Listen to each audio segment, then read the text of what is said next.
अस्सलाम वालेकुम। उम्मीद करता हूँ खैरियत से होंगे, अल्लाह ताला के अमान में होंगे। तो this is Haier automatic washing machine, fully automatic washing machine है। और इसमें आपको एक चीज़ से अवेयर करना है, ये मैसेज सबको आप फॉरवर्ड करें और वीडियोस चारों तरफ सेंड करें।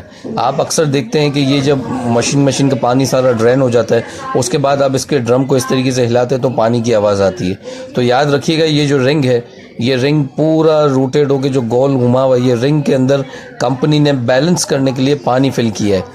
तो कोशिश किया करें कि ये पानी की ये जो आवाज़ आ रही होती है, तो काइंडली इसको निकालने की कोशिश ना करें, ये निकलता नहीं है। बाज़ न्यू टेक्नीशियन है जिनको इस बारे में इल्म नहीं है, वो ये क्या करते हैं कि ये पानी जो रिंग में जमा होता है उसको छेद करके पानी को वेस्ट कर देते हैं।